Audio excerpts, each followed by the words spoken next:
اللہ کے سوا کسی سے مدد نہ مانگ کہ اس کے سوا کوئی مددگار نہیں، اس کے سوا کوئی مشکل کشا نہیں، اس کے سوا کوئی حاجت روا نہیں، اس کے سوا کوئی بیڑے پار کرنے والا نہیں، اس کے سوا کوئی بیماریاں دور کرنے والا نہیں، اس کے سوا کوئی مرادیں پوری کرنے والا نہیں۔ جب مانگنا ہو تو اسی سے مانگ، جب رونا ہو تو اسی کے در پہ آنسو بہا، جب دامن پھیلانا ہو تو اسی کے در پہ دامن پھیلا۔ وعدہ پورا کرنا، ایاک نعبد و ایاک نستعین، ہم تیری ہی عبادت کرتے ہیں اور جزاک اللہ، ہم تجھ سے ہی مدد مانگتے ہیں اور مانگتے رہیں گے۔ سیدہ عائشہ صدیقہ رضی اللہ تعالی عنہا نے بھی اللہ کے حضور اشک بہائے، اسی کو دل کی بات سنائی۔ الہ العالمین منافقین نے میرے خلاف جھوٹے الزامات عائد کیے ہیں، میری کردار کشی کی مہم چلا رکھی ہے۔ اگرچہ یہ بات نئی تو نہیں، مجھ سے پہلے بھی معصوموں کے خلاف یہ پراپگنڈا ہوتا رہا، لیکن جب موسیٰ پر الزام لگا تو نے ان کی برات کا اہتمام کیا، جب یوسف پر الزام لگا تو نے ان کی برات کا بھی اہتمام کیا، جب مریم پر الزام لگا تو نے ان کی برات کا بھی اہتمام کیا۔ میرے معبود، آج تیرے محبوب کی عائشہ اشک بار آئی ہے اور یہ فیصلہ کر کے آئی ہوں، جب تک میری برات کا اہتمام نہیں ہوگا تیرے در سے سر نہیں اٹھاؤں گی، سجدے سے سر نہیں اٹھاؤں گی، کسی اور کے در پہ نہیں جاؤں گی، تجھ سے ہی مدد مانگتی ہوں، تجھ سے ہی درد دل کہتی ہوں۔ رو رہی ہے سیدہ عائشہ صدیقہ رضی اللہ تعالی عنہا، کس کے آگے؟ اسی کے آگے رویا کرو، اسی کے آگے اشک بہایا کرو، اسی کے حضور دامن پھیلایا کرو، ساری امیدیں اسی سے وابستہ کیا کرو کہ اس کے سوا دامن بھرنے والا کوئی نہیں، دامن خالی کرنے والے بہت، بھرنے والا کون؟ دامن خالی کرنے والے بہت۔ بیٹھے ہوئے ہیں فنکار، جھنڈیاں لہرا رہی ہیں، زلفیں جا رہی ہیں، چادریں اوڑھی ہوئی، قبریں سجائی ہوئی، جھنڈیاں لہرائی ہوئی، چادر اوڑھے ہوئے بیٹھے ہیں، جیسے آسمان سے اتری ہوئی چیز ہو کوئی، اور سادہ لو انسانوں سے کہتے ہیں کچھ لے کے آؤ گے تو کچھ لے کے جاؤ گے، خالی ہاتھ آؤ گے تو خالی ہاتھ جاؤ گے، لیکن اس کے در رحمت سے صدا آتی ہے کچھ نہ لے کے آؤ، سب کچھ لے کے جاؤ، خالی ہاتھ آؤ، دامن بھر کے جاؤ۔ قال ربکم ادعونی استجب لکم ان الذین یستکبرون عن عبادتی سیدخلون جہنم داخرین۔ دنیا والوں سے مانگا جائے تو ناراض ہوتے ہیں، نہ مانگا جائے تو خوش ہوتے ہیں، لیکن یہ داتا وہ ہے کہ یہ مانگنے والوں سے خوش ہوتا ہے، نہ مانگنے والوں سے ناراض ہوتا ہے۔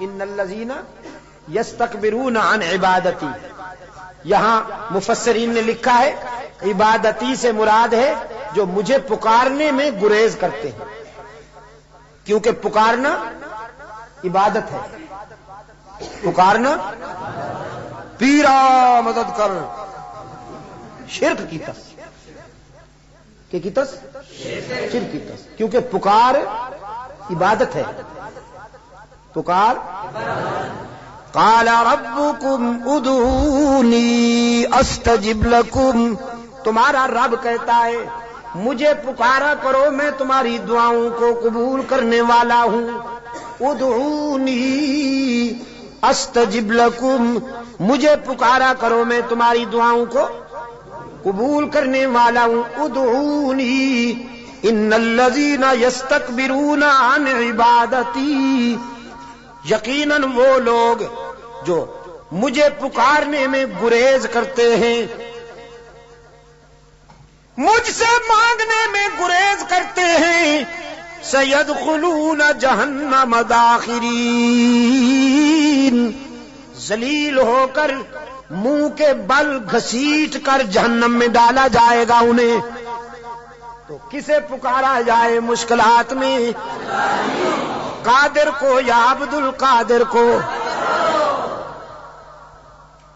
ذرا حرارت فضا میں تحلیل کر دو، ہاں ذرا حرارتیں، یہ گرمی فضاؤں میں تحلیل کر دو، اور پھر اللہ سے دعا کرو کہ یہ فضائیں پھیل جائیں اور بھی کے بیماروں کو اللہ شفائے کاملہ عطا فرمائے۔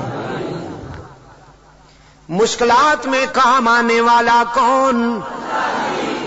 روشن ضمیر نے کہا نہ مجھو از غیر حق یاری، کہ لا فتح اللہ یقی دانم دری عالم، کہ لا مسجود اللہ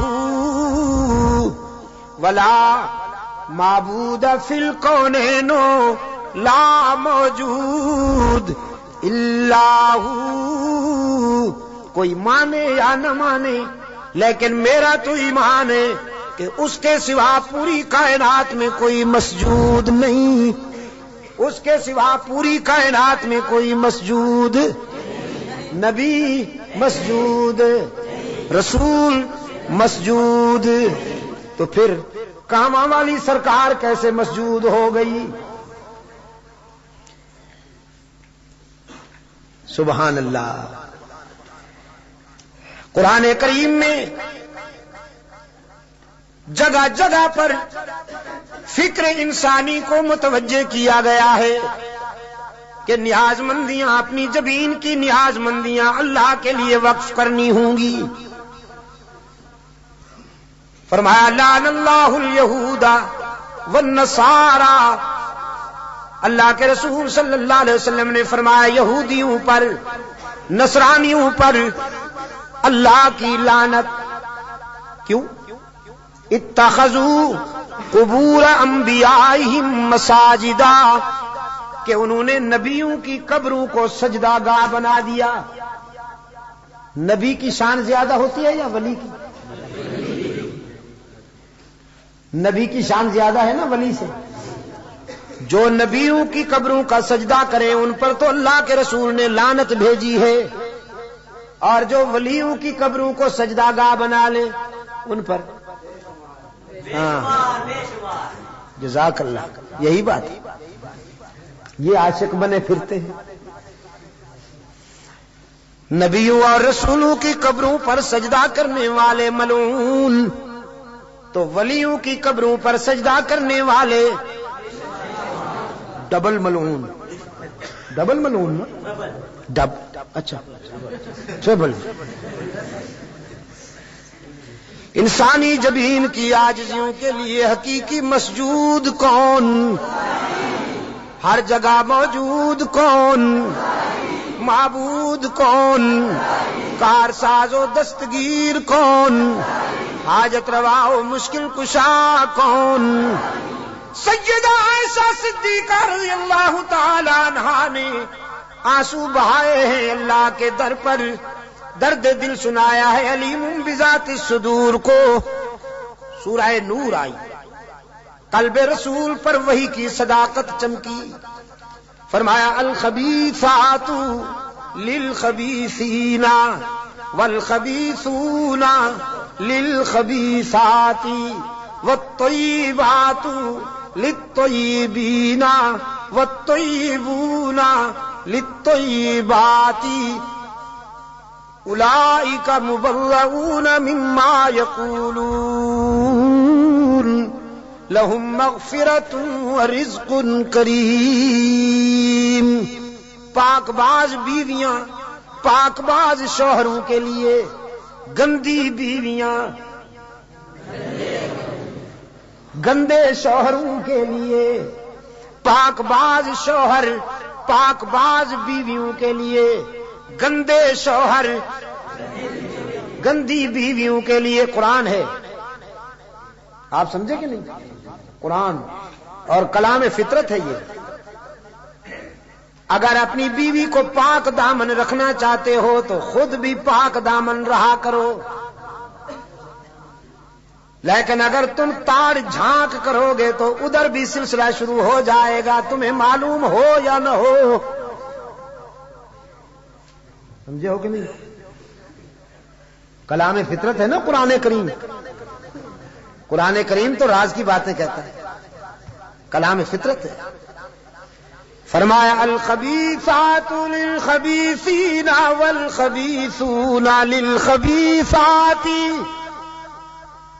ناپاک بیویاں ناپاک شوہروں کے لیے، ناپاک شوہر ناپاک بیویوں کے لیے، طے ہو گیا۔ والطیبات للطیبین، پاک باز بیویاں پاک باز شوہروں کے لیے، والطیبون للطیبات، اور پاک باز شوہر پاک باز بیویوں کے لیے۔ رب العالمین نے جرا کے لہجے میں سیدہ عائشہ کی وکالت کرتے ہوئے واضح کیا، جس نے اس عفیفہ کے کردار کو سمجھنا ہو، عائشہ کی عظمت کو سمجھنا ہو، وہ عائشہ کے شوہر کی عصمت کا نظارہ کرے۔ جس کا شوہر محمد معصوم، وہ بیوی کیسے نہ محفوظ۔ محمد معصوم ہے، عائشہ محفوظ ہے۔ جرا کے انداز میں رب العالمین نے برات کی، اولئک مبرؤون مما یقولون۔ میں اعلان کرتا ہوں کہ پیغمبر کی آبرو بے داغ ہے، نبی کی آبرو کا دامن پاک ہے۔ آپ میرے لیے اور میں آپ کے لیے اللہ کے حضور التجا کر دیں کہ اللہ دنیا اور آخرت کی کامیابیوں سے ہم کنار فرمائے۔